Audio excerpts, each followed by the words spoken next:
Gotta get the faith.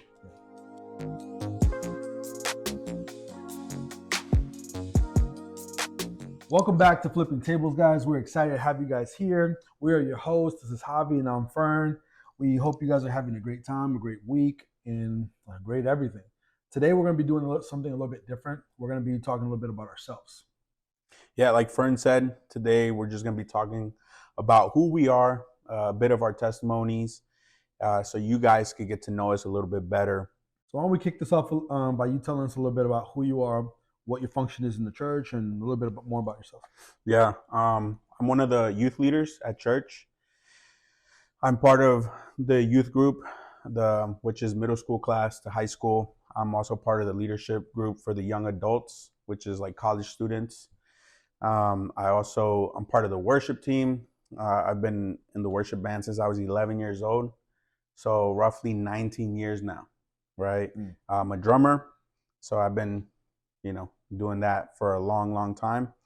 I also teach the middle school class at church once a month, and I'm also part of the leadership for the worship team as well. Yeah. Fern, same question for you. What's sort of your function at church, and what do you do? So just most recently, I'm the new youth pastor that's working with all of the high schoolers, and I'm also the coordinator for all of the teachers for the preteens. So obviously we work together. For those of you who don't know, Javi works with me sharing the word and teaching. We also coordinate along with my wife all of the youth events and all that sort of stuff that goes on, right?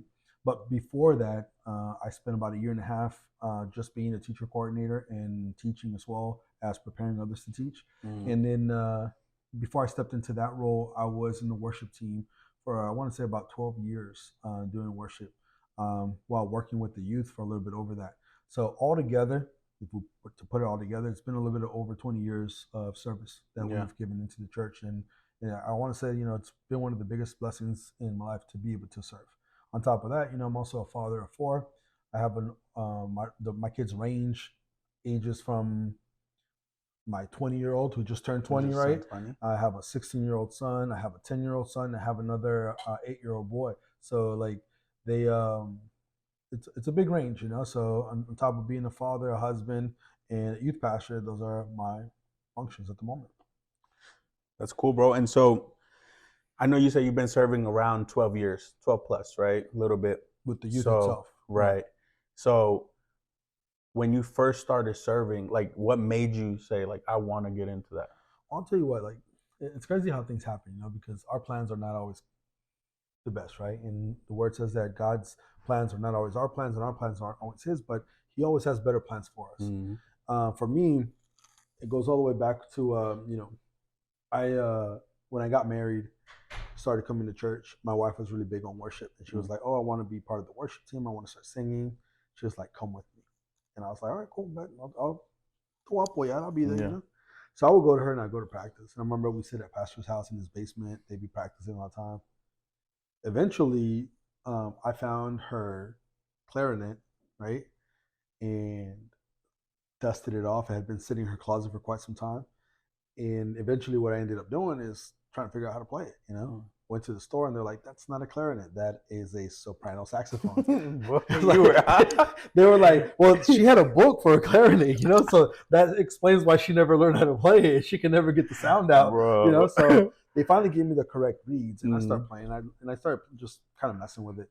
So at that point, Chaka, my brother-in-law, Kenya's brother, he was playing the trumpet. So we started messing around, and eventually it led to our first brass team at church, So a bunch of other friends for those, shout out to Vic and David Ayala, Sam, Helen that was out there back then, in the day. Yvonne was there, so we had a decent team and we were just grinding it out. I didn't know, to this day I don't know how to read music, but it's something that I learned to play by ear, and it was really all fun and games until they put me in front of the stage. It got really challenging, because like, okay, now I'm playing in front of everybody and I'm not musically inclined like that. Little did I know that, God had blessed me with a gift to sing as well, So eventually, because of the lack of male voices, they were like, "Hey, will you help us?" And I was like, "Sure. I mean, what's the worst thing that can happen? I'm already singing. I'm already praising. I might as well just put a mic in front of me." So that's what I started doing. And it wasn't until like 10 years of being in the worship team where I just felt like I lacked something, Mm. you know? And one of my goals was I want to be a lead worshiper, you know? But I was like, in order for me to lead, I have to be able to know how to lead. And if I'm going to minister, like I need to know what the word is, you know? Yeah. So a hunger started inside of me where I was like, I need to be able to take it to the next level. And I think we mentioned this a few times in the podcast already, where I said, you know, like I have to do something different. And I ended up taking the course that church offers, Preparando el Discipulador.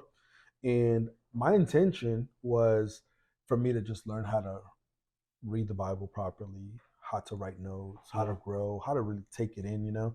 Um, and that's what it was about until like they said, well, now that you took this, start coming on Mondays with the Simuladores. And I was like, all right, cool, I'll come. Started taking those courses. And then one day, like 6 months after that, Pastor was like, hey, you know what? You should talk to Carlos. He needs some help with the youth. Yeah. I was like, okay. 8 years into it, you know, I'm working with Carlos for 7, 8 years or whatever that was. And then, you know, one thing led to another. Then the opportunity to be a teacher coordinator came up, and I took that. Did that for about a year and a half. The opportunity to work with all of the youth came up, and you know, last year me and my wife was presented as youth pastors at church for that, and taking that next step. You know, so like I said, it's crazy that to me, I was like, well, I just got to get deeper into the word. Yeah. You know, Yeah. so I can lead worship. Yeah. Needless to say that I never got to lead worship. You know, but do I miss it? I don't. You know, I'm very content with what God has given Right. me, and I'm just thankful and grateful for that opportunity. Yeah. What would you say got you into it, or how did you get to this position? So it's crazy, bro. Like, um, I mean, I have baby pictures of me sitting back in Guatemala, right? That's where I was born, and I'm holding two toothbrushes and the can of milk, which is powdered milk, pretty much. And I'm sitting on the floor with the I guess the can with two toothbrushes in my hand. My mom, one of my mom's brothers, is a drummer. My dad plays the guitar and bass. So I think it was just a gift that God gave me since a young age. And I was born in church, so right off the bat, I mean, I remember going to Sunday school. I remember, being in church. My mom used to sing. My grandma used to sing. My aunts used to sing. On my dad's side, his sisters were ushers. So, both sides of the family were in church. And so I think I just had that gift. My dad bought me a drum set early on. Then we finally moved to the States. He got me another drum set, which is crazy to think because it wasn't an electric drum set. It's like an acoustic one. And I'm sure my neighbors hated me, bro. Like I played that thing, religiously. And I just learned by ear, kind of like you, right? Learned by ear. I think it wasn't until I got into middle school, my dad, while picking my classes, he saw a band and he checked it off. He's like, oh, he plays, he was a drummer, so checked it off without knowing that it was gonna put me in a band class. Nice. And so then it was like, I'm in band class, I'm learning how to read, I'm reading Like sheet sheet music? music, yeah. But it was percussion, it wasn't drums. Mm. So it was percussion, so now I know notes, like on the xylophone, stuff like that, know rhythms. And I feel like sixth, seventh, eighth grade really helped me essentially in skill, growing in skill, right? Yeah. Learning different rudiments and stuff like that. And then from middle school to high school, I remember the band teacher in high school. He was a drummer, so he was heavy on percussion. So he like we had a drum line and everything, and like he poured his heart into that because he loved it. That was his passion. Yeah, that was his passion. A So little biased on yeah, that. so I remember that summer he's like, "Hey, come out! Like, I want to see if you're advanced band or like intermediate band." I feel like he tricked me because the drum line was practicing. So he's like, "Oh, you should just stay and watch them." And then next thing I know, I have a drum on me, and I'm like, "I didn't come try out, I'm just here." And but a little bit back, like I mean, again, I started playing at 11 in church, so people probably noticed that I had that gift. I was sort of thrown into church, right? Like on the worship team, like, all right, this is how we play, this is what we play. And so I'm sure it was a little rough back in the day. But again, middle school, high school, like I feel like I grew a lot in skill wise. And so I did that for a long time. But like you said, I mean, there was times during my teenage years where I was just like, not my heart wasn't in it. Yeah. I was there. It was more of like an obligation. Like it wasn't a privilege. It was more like I have to go play. And it was like, man, I just it's messed up that I say this, but it was like this reality is like I'm here to play because if I know if I sit down, they're gonna put this other person to play, and I don't want to hear him play. So I'm just gonna go. You know what I mean? Like I Yeah. can't. I'm not gonna sit here and listen. It's messed up. But that's how that's how it was. Maybe like 15, 16, 17. Yeah.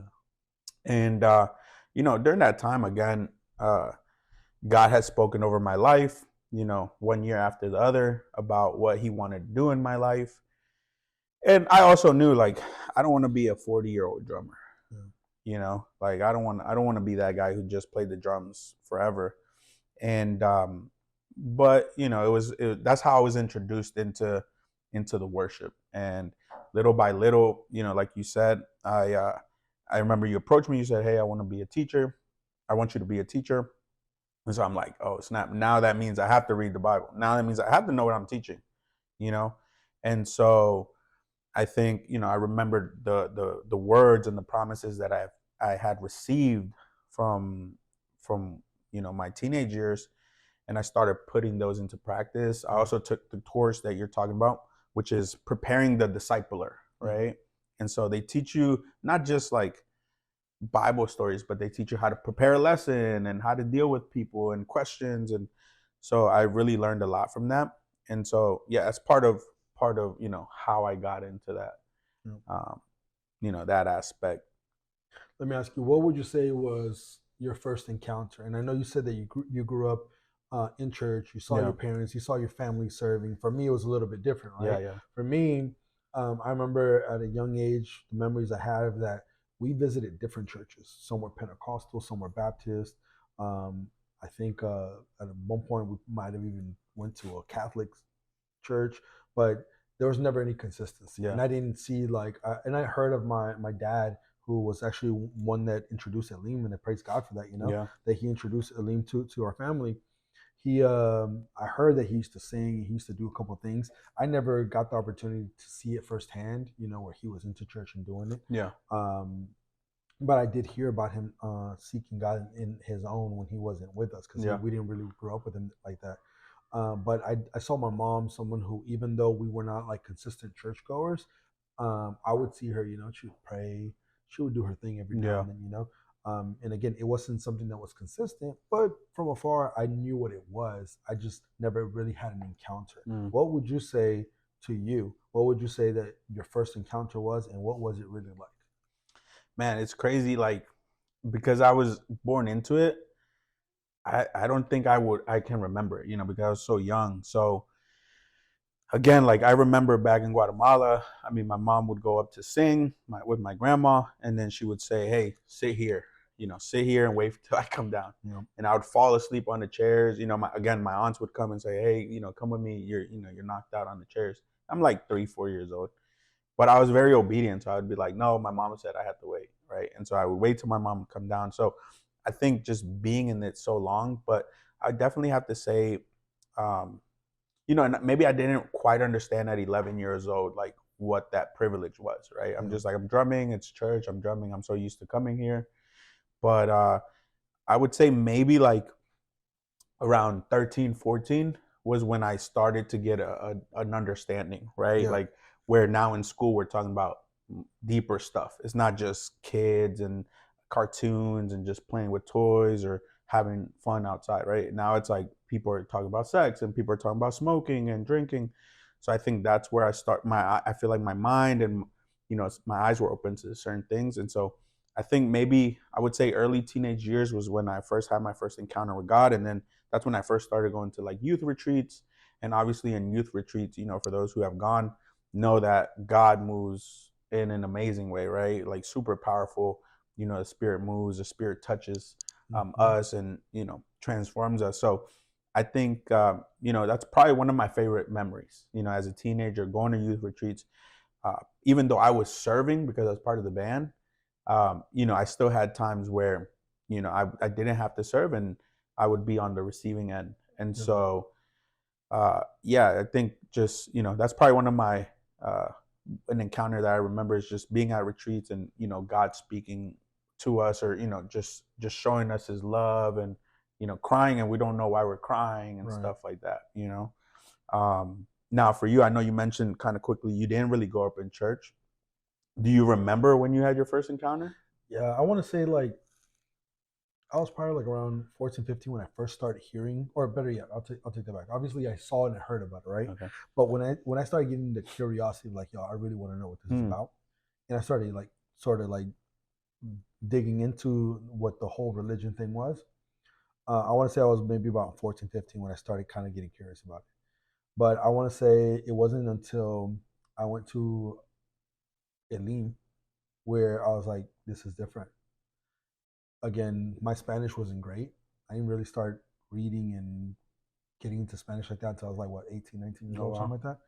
And then before that, it was like no sabo kid, like we knew Spanish, we can say, but they would speak to us in Spanish and we'd respond to in English, kind of like what you see nowadays, right? Yeah.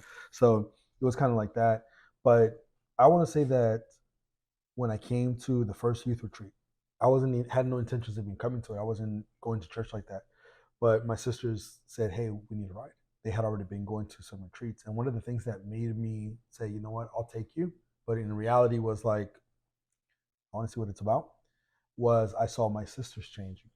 They had Mhm. already been to a few retreats, Elim, up in what was it? What did they call it? Up in Breezewood, Pennsylvania. Okay. The spot where they had, and I came out. We looked at it, and then it's crazy because there was a prophet that came out, Hmm.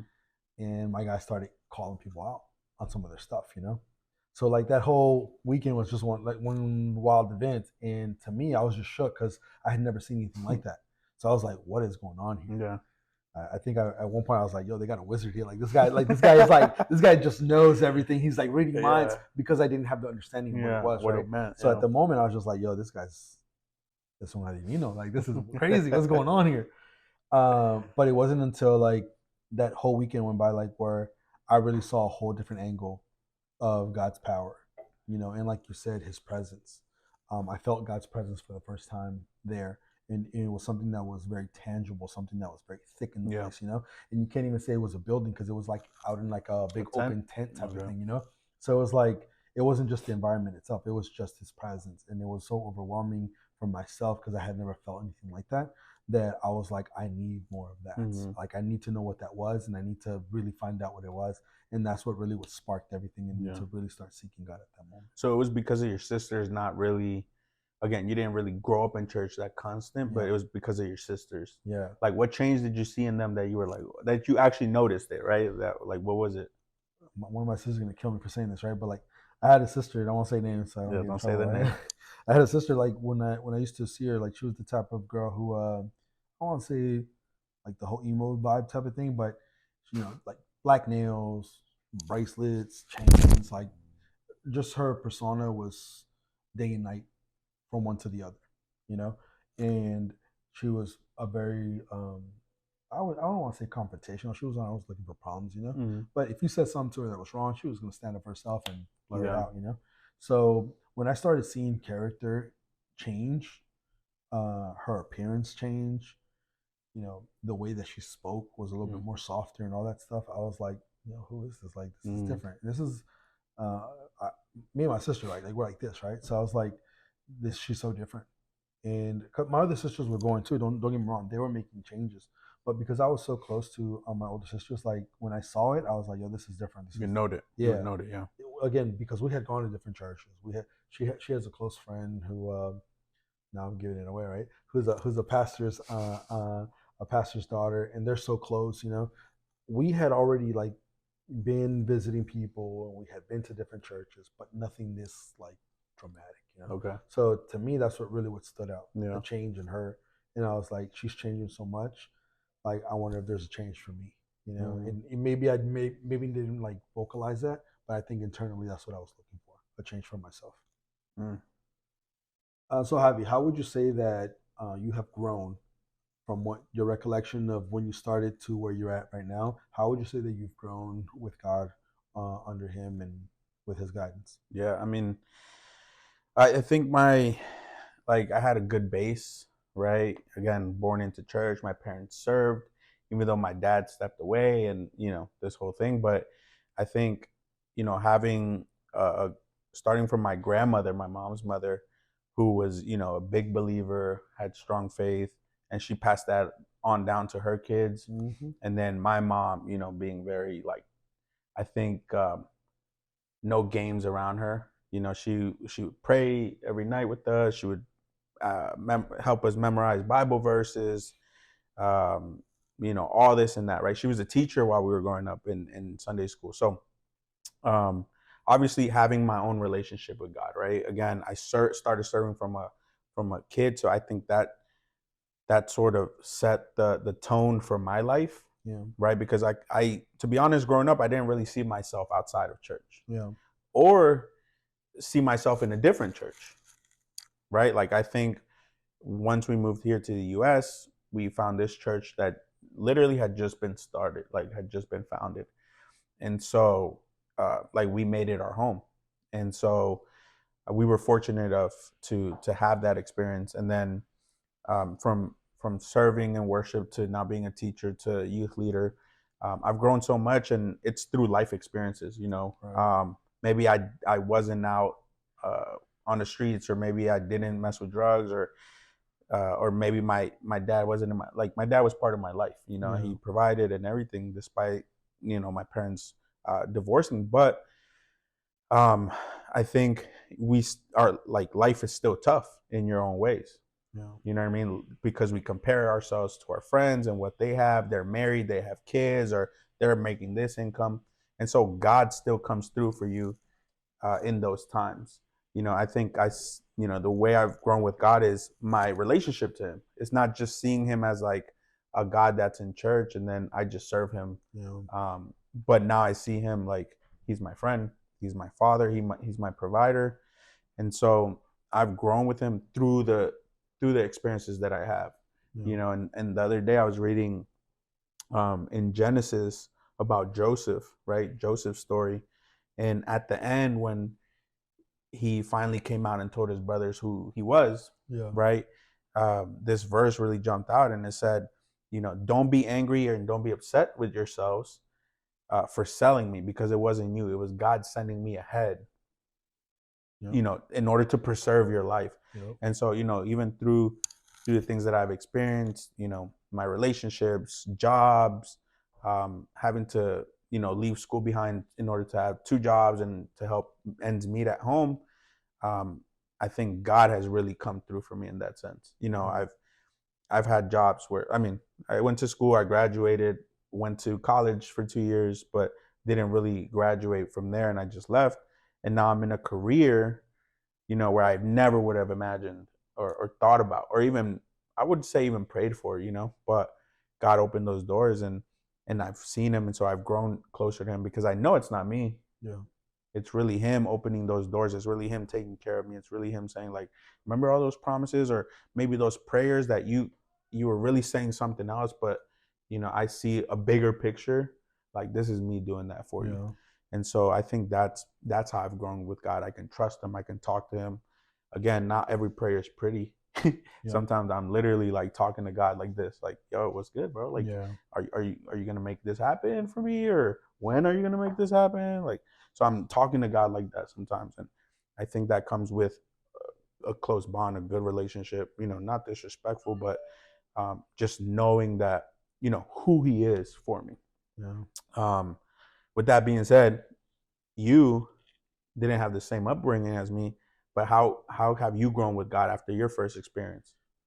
I would say like my if I was to compare myself to 20 years ago, I would say it's night and day, Mm-hmm. completely night and day, right? To the point where I feel like now, I'm a man who like fears God. In the beginning, I just knew who He was, but just like Job said one day, like I de oídas te había oído. I heard about who you were. I have heard stories about you, and I thought I knew you, Yeah. but now I see. Now I see. Yeah.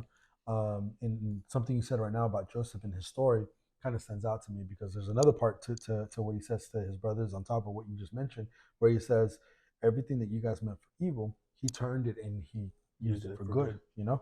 So I find myself that just like you mentioned throughout life experiences and things that we might consider like, why is this happening to me? This is so tough.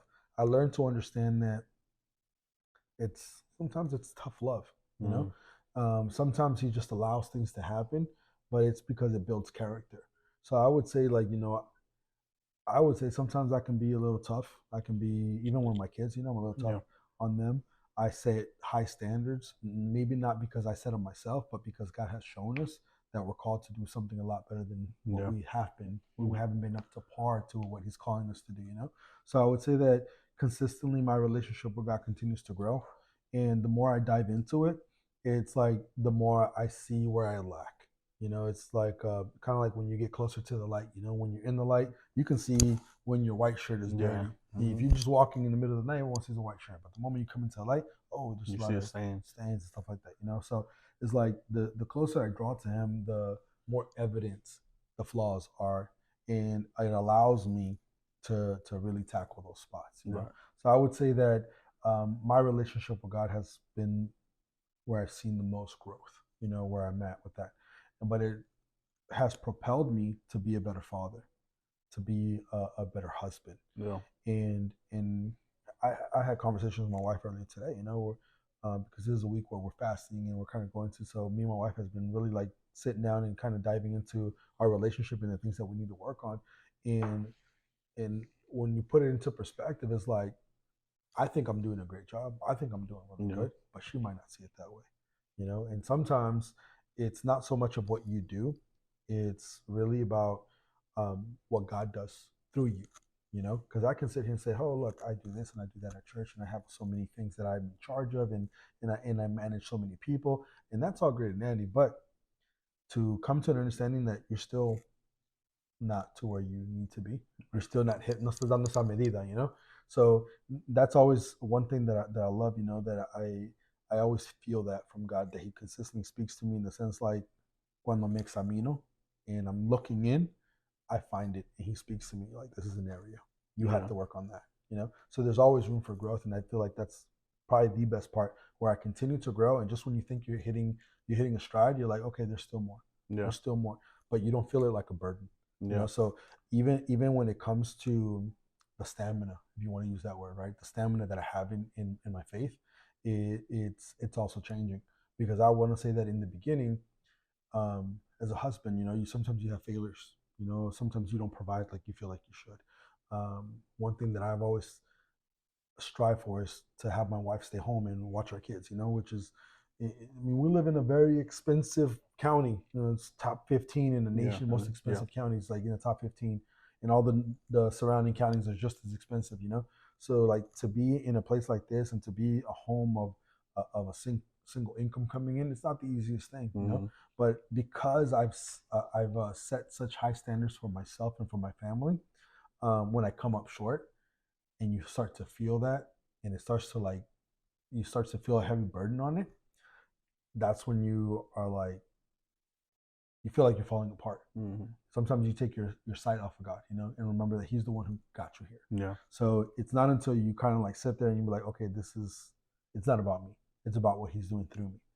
And it allows you to just kind of grow. So for me, I want to say that from the moment I started to where I'm at right now, it is night and day, mainly because I've had the opportunity, and maybe I had a higher ceiling. Maybe you could say that, like you mentioned earlier, where we had different upbringings, or a different trajectory of how we got here. But the fact that you've been in it 19 years, I've been in it 20 years. I You started serving at 11. I started serving when I was 19, 20 years old. So it's a little bit different ages that we got started, but same amount of time, different way to get here. But it's I want to say that, when I really think about that question, and I know I'm probably all over the place with it, but I want to say that it is something where you continuously grow and you don't stop. Right. But if you set your eyes on Christ, you don't feel it like a burden. I think just to kind of add to that, it's like, I think the difference is, before it was just, maybe I'm repeating myself, but it's not just like a chore. right? It's Yeah, not, you a start, checklist. It's not a yeah, you're checklist. not Yeah, checking it, but it's now it's more, it's word based, right? Life, I think my life has become word based as far as like, now I know to live my life based on this, right? yeah, It's not just like I I'll kind of read it once in a while, or yeah, I memorized verses, but now it's like, all right, God, like these are my hopes, these are my dreams, these are my goals, these are my desires. I'm gonna pray about it, but then I'm gonna read your word and see if I have answers in there, yeah, and seek you, right? Like in Matthew, it says, seek the kingdom of God above all else yeah, and live righteously, and he will give you everything you need. So, you talked about taking your eyes off of God sometimes. And, I've been there and I've done that. And that's when you feel like you're sinking, exactly. right?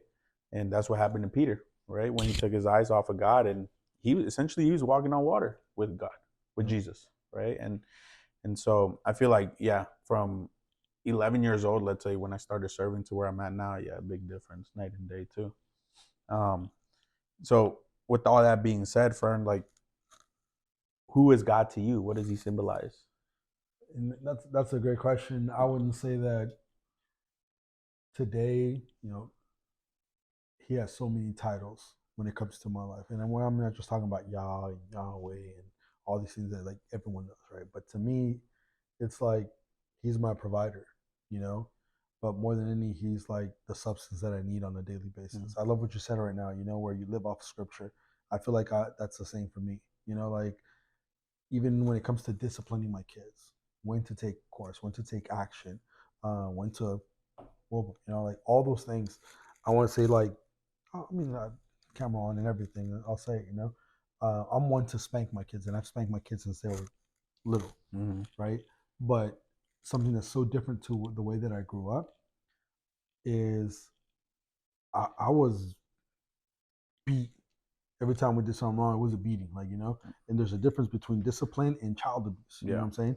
And even when it comes to things like that, I go to scripture and say, okay, like what's the difference? It says instruct your child, correct your child, discipline your child. Mm-hmm. So one thing that I stopped doing early on is I don't say, hey, don't do that. Hey, don't do that. Hey, I told you not to do that. To the point where I'm losing my cool and like I might not measure my strength when I'm with Yeah. my kids, right? Yeah. So doing things to the point where scripture doesn't guide me, it's big. And I only say that because when you say who is God to you, he's he's given me this gift where his word really can guide you to everything. Yeah. So you could say he's a guide, you could say he's a leader, you could say he's a father, you could say he's a provider, you could say that he's all these things that I'm striving to be, you know? And when I think about being a good husband, when I think about being a good father, like I didn't have perfect examples of what that looks like. Mm-hmm. I have examples of what not to do, right? But I didn't have a perfect example of what I should follow. I didn't have that perfect role model that I could say, yo, I want to be just like that. Mm. So my go-to has been my relationship with God and in scripture itself. So to me, man, God is my everything. Mm. I feel like I wouldn't be the man that I am today if God hadn't really like reached out and just saved me from the trajectory that my life was taking me. Right. So it, when I say that, I mean that makes him my savior. That he also becomes my refuge Yeah. whenever, because again, I'm not perfect by no means. And whenever I feel like I'm failing myself or I'm failing my wife or I'm failing my children, like the only place I can go is to him. So he becomes my refuge. He becomes my rock. He becomes my foundation. And I mean, I can sit here all night just really calling it all out. Yeah. But overall, foundation is really what I would say. Yeah. That's really where I'm standing on business. I stand on. Some people say I stand on business. I stand on Jesus Christ. Yeah. My rock himself, because that's really where it all comes from. I get that. That's What good, would you bro. say that God is to you? Like, I know I mentioned a bunch of them, but to you, how do you see God Himself? Yeah. I mean, I like one of the things you said, being, he's your leader, he's your guide, a lot. I haven't really thought about it like that. I think I've counted on God mainly, in my life. um, as a provider, right? As I mentioned a little bit earlier, my parents split up. I was 18, when that was going on. So to me, it really didn't affect me emotionally Yeah. per se, because I was already like, all right, I'm getting ready to start my life, Yeah. my journey. But that also meant like with my dad leaving, I had to take on a certain burden. Yeah. You know, Certain responsibilities. they were like, "You're the man of the house now," Mm. right? And I have a younger brother, so I was like, "All right, like I'm gonna have to come out here and grind." Like a part time job is not gonna do it anymore. And so, I think I've leaned on God a lot more for that. Being a provider. I thank God for being my friend, for being a father. Maybe when I didn't even ask for Him to be that, Yeah. because I never really was bitter about what happened.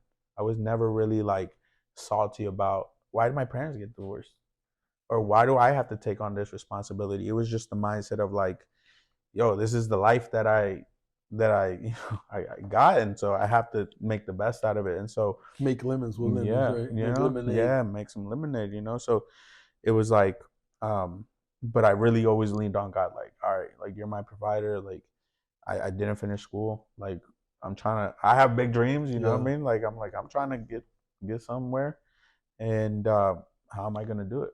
But Facts. little by little, now I always reflect back and I'm like, man, like how did I get this job? We gotta go to back to school together. Yo, and I thought about it too, but Yeah. I've always had the mindset of like, and don't take my advice, Yeah. but the mindset of saying like, I told my mom this, and I said, I don't need a piece of paper to tell me who I am and how much I can make, Yeah. earn, right? So, I mean, by all means, my brother went to school. I worked hard so he wouldn't have to do what I did, Yeah. which was school and work, school and work, and so uh, and he graduated and now he does this thing, and I'm proud of him, but it just wasn't the path that Yeah. that was meant for me. But God, I leaned on God as a provider. He was my friend and my father at the same time without me even realizing it. But I think now I'm looking at him as like a leader, as a guide to say like, I really want you to lead me every day. Yeah. I don't want to make this wrong decision. I don't want to say wrong decision, but I don't want to make this decision without it being what you want for me. Because I've made decisions in the past where I've been mad at God, and I'm like, I'll do it on purpose because I'm mad at you right now. Yeah. And I was there, and so now I'm like, um, and I saw the hurt that I went through because, and I'm like, all right, like I learned my lesson. I fell down, you picked me up, you're here with me again. So, but I really like that what you said. A guide and leader. I think that's who God is for me now. I'm glad you said that, Javi, because the fact that we can agree that he's a guide to us is probably the most important part when it comes to Christianity and in your walk in faith. The Apostle Paul did say, "Hey, imitate what I do," and you should only imitate that because he imitates what Christ did. Yeah. And I think that's really what it all boils down to: us following Christ and being true followers of Him. And thank you guys for tuning in this week.